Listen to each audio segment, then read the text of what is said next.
big congratulations to last week's winners. We have more hot comics to discuss. Hot damn comic fam, we have some 9.8 record breakers. We have a 10.0 on this list. Hit the subscribe. And Jem, hit him with number 10 on the list. That's right, guys. Make sure to hit that like. We're talking number 10, one of my favorite books of all time. I'm just kidding. I've never heard of this book. Supervillain Team Up, Issue 1. This is a run you got to get familiar with, Jem. There's a lot of really cool villain appearances, but one specifically is on this cover. We're talking Dr. Doom. We're talking a comic book that on average sells for right around $50 in high grade. A 9.8 came to market this week. Prior record was in January for $400. That's up 119%, now selling for $875. We know collectors are out there trying to find classic Doom covers. Number 1 on last week's Hot 10 was Fantastic Four Annual 2. And what makes this video different than the Hot 10 is that the Hot 10 typically have 3 record-breaking sales per book, but a lot of times there are just one-off bangers, and that's what the honorable mentions are for. Like number 9, Werewolf by Night 35. We have a CGC 9.8. There's only 2 copies on the census. Back in February of 2020, it sold for $660. With this new record-breaking sale, puts it 120% more, now selling for $1,450. Is it because Werewolf by Night spec is real right now? Bronze Age horror is prime for speculation?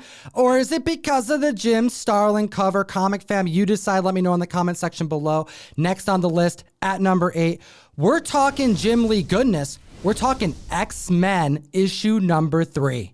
But more importantly, we're talking about a Gem Mint 10, baby. That's right, this is graded at a CGC 10. The last time this hit the market, I kind of remember this even being on the CGC forums as well. In 2009, it sold for $919. This new sale puts it 130% greater, selling for $2,114. Now, this is the only 10.0 that exists currently on the census, and this is a comic that has no key significance.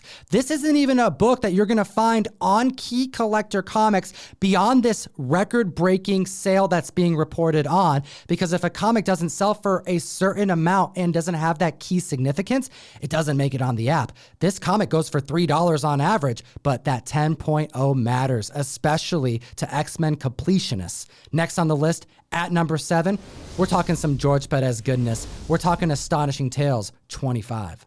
The first appearance of Deathlock, there's so much potential for this character, and we're talking about a Mark Jewelers insert here, a CGC 9.6 to be exact. In March, this book sold for $648. Just a few months later, 131% greater, selling for $1,500. Now this 9.6, although sold for record-breaking numbers because of that insert, that still is $1,000 less than what a 9.8 record puts it at. This is the first appearance of George Perez's pencil work in Marvel Comics in a backup story. I got to hear your thoughts about Deathlock, your thoughts about creators' first appearances in comics in the comment section below while we spit about some Todd McFarlane brilliance. At number 6, Marvel Tales 235. And this is just a reprint, but it's got that exclusive Todd McFarlane cover, which looks so great in his prime, in my opinion, in the 90s. A 9.8 sold for $310 back in 2018. It's up 147%, now selling for $765.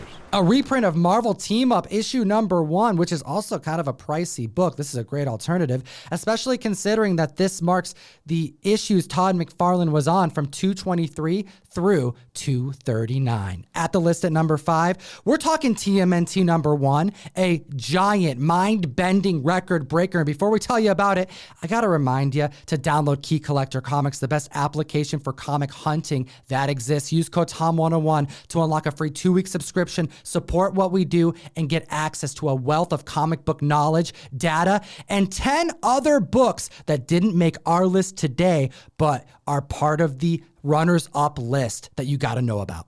Yeah, number 5, we're talking about the Holy Grail, Teenage Mutant Ninja Turtles issue 1. We're talking about their first print. And actually, I saw Metropolis post this on Instagram. I think they tagged both of us, Tom, which is pretty cool. A CGC 9.8 sold for $90K in 2019. It was a huge deal, almost $100,000. But this brand new record-breaking sale puts it 172% more, selling for $245,000. What is going on, comic fam? The turtle effect has been real since last year. It has had trickle-down effects. This is only going to continue it. I'll tell you, that $90,000 sale back in 2019 was being scoffed at by dealers. I'm not exaggerating. People thought it was absurdly high, that it was approaching $100,000. Even the most seasoned of dealers underestimated where this market was headed. Hit the subscribe button. We're here for you every week to keep you informed. And let's chat about some Hulk at number 4. We've been discussing these single-issue Hulk comics, the third appearance of Hulk, the second appearance of him with green skin, and we're talking about a CGC 7.0. Now, this sold for $2,067 back in May of 2020. It's up 181%, now selling for $5,800. Maybe it's because of the Circus of Crime, Gem. It's the first appearance, it's led by the Ringmaster. However, I suspect it's more members realizing that they got to secure their single-digit A-list hero keys while they can before the prices get even higher. Next on the list, at number 3, we're talking Silverhawks number 1. Hey, if Thundercats doesn't get you excited, this is the next best thing. I wasn't really into Silverhawks as a kid, but anyway, we're talking about a CGC 9.8 with 2 record-breaking sales. Now, this book sold for $285 back in July. The record was broken with a $650 sale, and then 198% increase, selling for $850. We heard rumors back during the show, The Toys That Made Us, that there were plans of revitalizing the Silverhawks series. And you may not be into the show, Gem, but I guarantee you gotta like that theme song. At the list at number 2, we have New Mutants 98. We have a Mark Jewelers Ghost variant.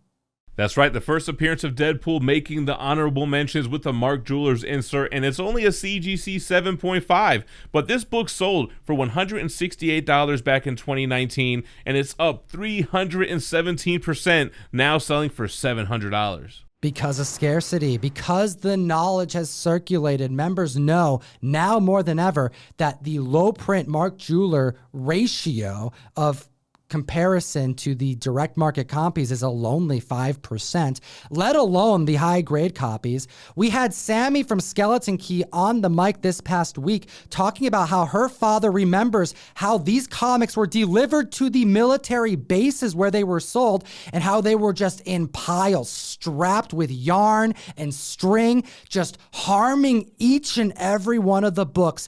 It's near impossible to secure these in high grade for a reason. And now, onto the number 1 honorable mention, the book that had the highest percentage increase out of any of the books that we discussed. We're talking about a 9.9. We're talking about Batman 1 from the New 52. That's right, Scott Snyder goodness. We're talking about Greg Capullo. We're talking about a 9.9 going for $550.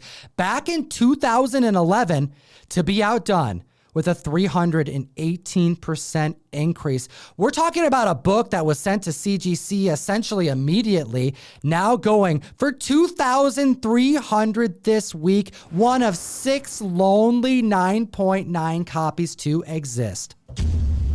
Make sure to hit that like button. Make sure you're subscribed to the channel. Notifications on. We're here for you twice a week, and we have a giveaway on deck. Tom, what are we giving away today? How about a TMNT 110 Peach Momoko Virgin variant, first appearance of the Last Ronin in preview. Comment, like, and subscribe, and as always, geek responsibly and stay minty fresh. Enough said. Comic fam, we got 2 other videos for you to check out. Keep up with the Hot 10, the comics defining this generation of collectors. And if you want more conversations about expensive paper a bit longer, we have the podcast. It's enjoyable. I really think you'll like it. Have a great week.